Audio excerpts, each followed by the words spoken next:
Kembali lagi di Oke Sih, Oke Rengga dan Sepak Bola Indonesia hari ini.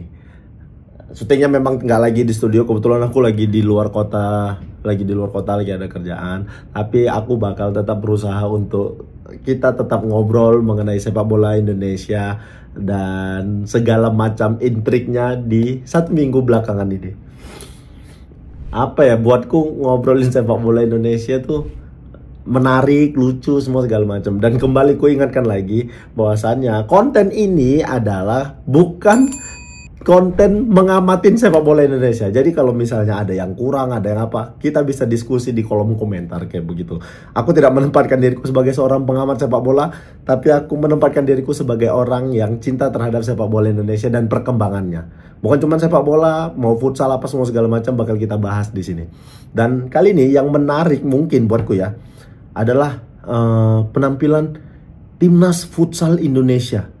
Kemarin ada, aku nggak tahu nama turnamennya apa, tapi ada 3 pertandingan. Indonesia lawan Jepang, Indonesia lawan Argentina, dan Indonesia lawan Arab Saudi. Di pertandingan pertama kita menang lawan Jepang, di pertandingan kedua kita kalah sama Argentina, di pertandingan ketiga kita menang lagi sama Arab Saudi. Di sini kita harus memberikan apresiasi yang paling tinggi ke timnas futsal Indonesia, karena menurutku mereka sudah ada di level Asia. Karena secara peringkat juga timnas futsal Indonesia itu ada di peringkat ke-28 saat ini. Sebuah peringkat yang sangat buatku bagus sekali ya untuk sebuah negara ya. Karena memang futsal kita di Indonesia saat ini lumayan lumayan banyak peminatnya juga. Jadi prestasi timnas ini mudah-mudahan bisa memunculkan atlet-atlet futsal baru di Indonesia. Kemarin kita, walaupun kita kalah ya dari timnas Argentina, kalah 4-2, tapi secara main, secara mental, timnas futsal kita tuh nggak kalah. Mereka tuh bener-bener nunjukin bahwasannya kami adalah sebuah tim yang kuat, yang tidak gampang dikalahkan. Timnas futsal sudah bisa bicara, kami tuh levelnya Asia, sudah bukan level ASEAN lagi. ASEAN itu kayaknya Thailand deh pesaingnya. Tapi saat ini Indonesia tuh sudah sangat bisa bersaing untuk level Asia kayak begitu. Sudah sangat siap. Makanya harapanku kita bisa main, timnas futsal juga bisa main di Piala Dunia Futsal. Jadi kita bisa ngelawan tim-tim kuat dari negara lain ya. Masih ada Brazil. Aku nggak tahu ya kalau futsal mana tuh negaranya yang secara permainan kuat, bagus tuh aku nggak tahu. Tapi setauku Brazil termasuk salah satu negara dengan prestasi futsal yang baik. Dulu ada Falcao, terus ada Ricardinho yang kemarin sempat main di Indonesia tuh bagus sekali main futsalnya. Mudah-mudahan federasi sepak bola PSSI, nah ini juga aku nggak tahu apakah futsal itu di bawah naungan PSSI. Tapi kalau dilihat dari postingan-postingan Pak Erick Thohir, harusnya futsal ini di bawah PSSI juga. Jadi mudah-mudahan bisa bersinergi, prestasi futsal kita tuh bisa membanggakan. Masuk 10 besar tuh bagus sekali kita. Ya, berharap saja mudah-mudahan itu semua bisa terjadi ya kan. Siapa sih yang nggak mau ngelihat timnas sepak bolanya, futsalnya itu berprestasi di kancah internasional. Selain prestasi timnas futsal, kemarin juga jersey away timnas Indonesia sudah mulai diperkenalkan. Jersey warna putih, desainnya bagus. Buatku salah satu jersey timnas terbaik juga. Setelah kemarin yang home, ini kita ngeluarin yang away. Layak untuk dinanti jersinya, dan kali ini aku bakal beli. Yang sebelumnya tuh aku nggak ngebeli jersinya. Jersinya sebenarnya yang pertama itu bagus, desainernya aja yang kurang menurutku. Kali ini Erspo membayar itu semua dengan baik. Erspo juga ganti logo semua segala macam. Jadi layak untuk ditunggu dan dibeli jersey timnas yang away. Isu sepak bola selanjutnya ada apa ya? Kalau dilihat-lihat, kemarin ya timnas U20 melakukan uji coba latihan lah itu ya, sebelum Piala Asia di bulan Februari ini. 3 pertandingan, 2 kalah, 1 menang. bukan hasil yang cukup baik buatku, tapi itu bisa jadi hal penting untuk timnas U20, terutama untuk pelatih bisa mengambil ngambil pelajaran, bisa banyak pelajaran yang diambil dari uji coba kemarin. Jadi pelatih harus mulai bisa menemukan, Coach Indra Safri harus bisa segera menemukan formula pemain dan cara bermain yang baik untuk timnas U20. Semoga hasilnya di Piala Asia nanti bagus. Aku tidak terlalu mempermasalahkan hasil kemarin uji coba, karena menurutku itu bagian dari sebuah dari sebuah persiapan pemain. Kita bisa ngelihat pemain mana yang siap, pemain mana yang layak untuk bermain di Piala Asia U20 ini.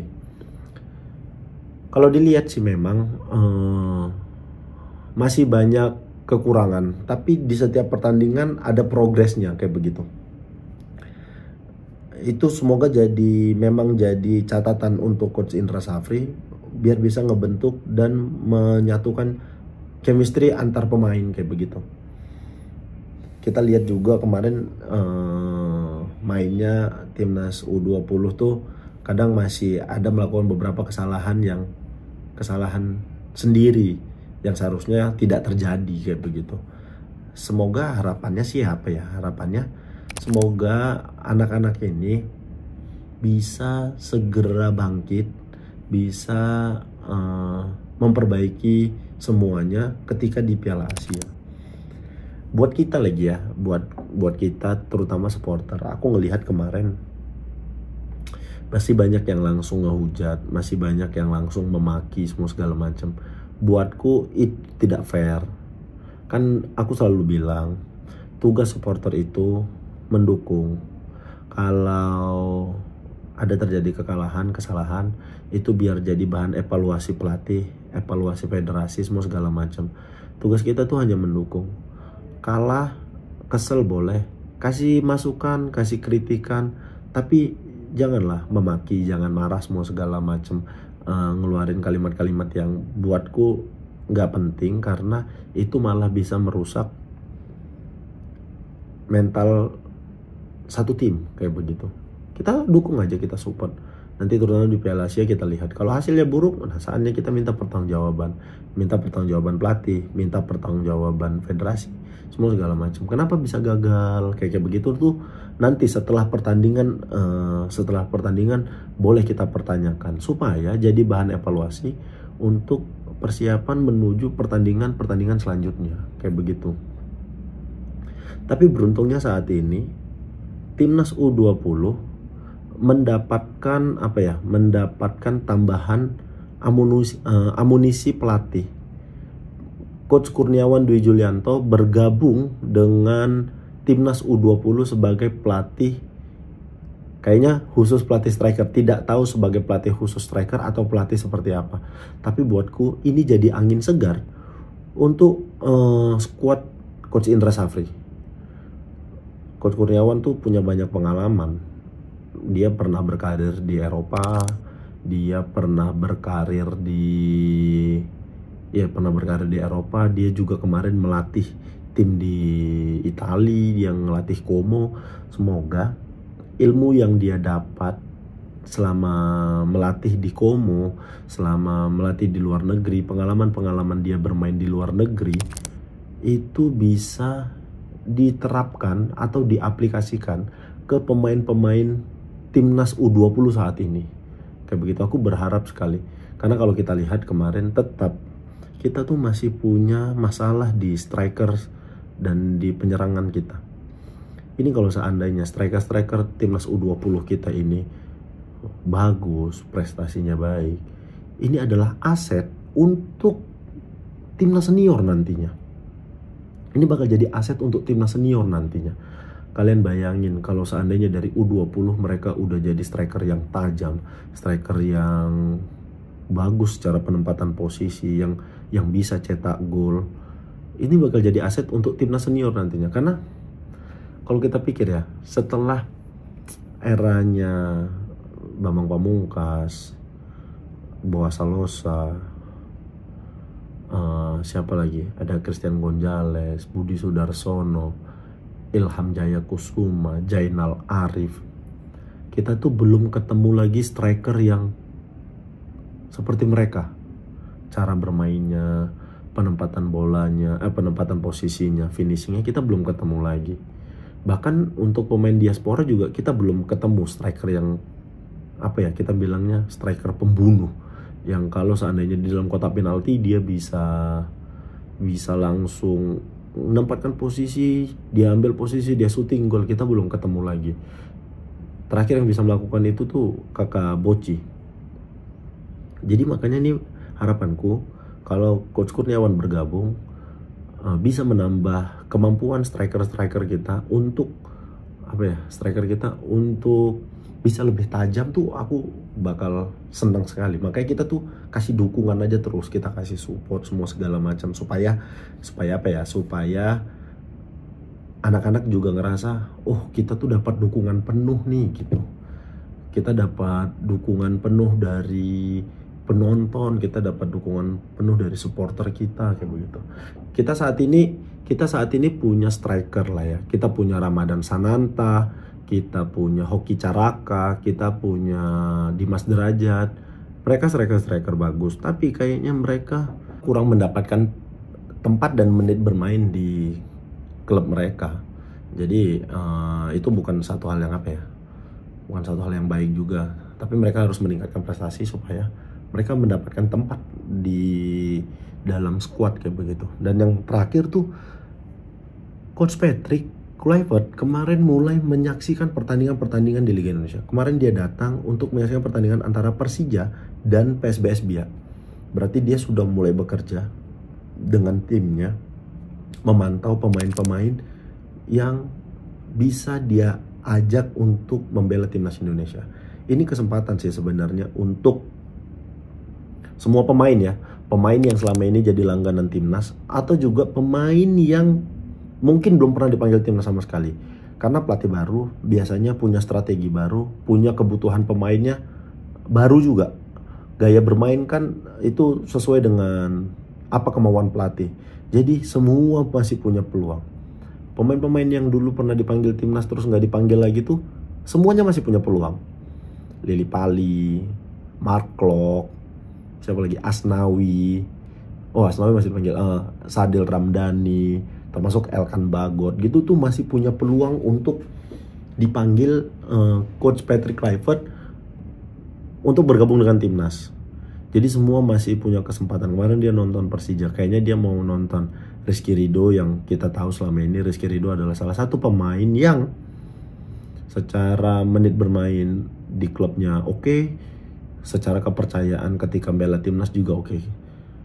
Rizky Ridho adalah salah satu pemain yang aku bilang konsisten di cara bermainnya dan ada peningkatan serta progres di setiap pertandingannya kayak begitu. Aku sih berharap banyak pemain-pemain, kan pemain diaspora sudah banyak nih yang bergabung. Aku juga berharap banyak nama-nama baru yang muncul di era kepelatihan Coach Patrick Kluivert ini. Karena kan kalau aku lihat ya di Liga 1 saat ini, aku nggak terlalu mengikuti musim ini. Sepertinya harusnya ada banyak pemain-pemain bersinar yang boleh dikasih kesempatan di pemanggilan timnas kali ini. Kayak begitu. Jadi semua pemain masih punya kesempatan. Semua pemain masih bisa menunjukkan kemampuannya. Karena kan pertandingan masih bulan depan. Jadi Coach Patrick ini harus bisa segera meramu timnya antara pemain diaspora dengan pemain lokal. Kalau aku nggak tahu ya, kalau menurut kalian siapa pemain yang masih layak atau siapa pemain di Liga 1 yang saat ini layak untuk dipanggil timnas? Siapapun itu, kalian boleh kasih di kolom komentar, kalian boleh kasih tahu sama aku siapa-siapa pemain yang masih layak nih dipanggil timnas atau pemain-pemain baru yang boleh nih dicoba untuk di timnas karena di Liga 1 dia mainnya konsisten, dia mainnya bagus gitu. Pengen tahu aku siapa-siapa aja ya. Menarik juga nih untuk ditunggu gimana Coach Patrick bakal memanggil pemain-pemain. Ini bener-bener sebuah pengumuman yang dinanti semua pecinta sepak bola Indonesia. Kita pengen tahu siapa pemain yang bakal dipanggil ke timnas untuk melakukan debut mungkin di timnas, atau kembali bermain reguler untuk timnas Indonesia. Kita lihat aja. Kalian boleh kasih komentar siapa pemain-pemain yang layak bergabung di timnas Indonesia. Kita ketemu lagi di episode selanjutnya.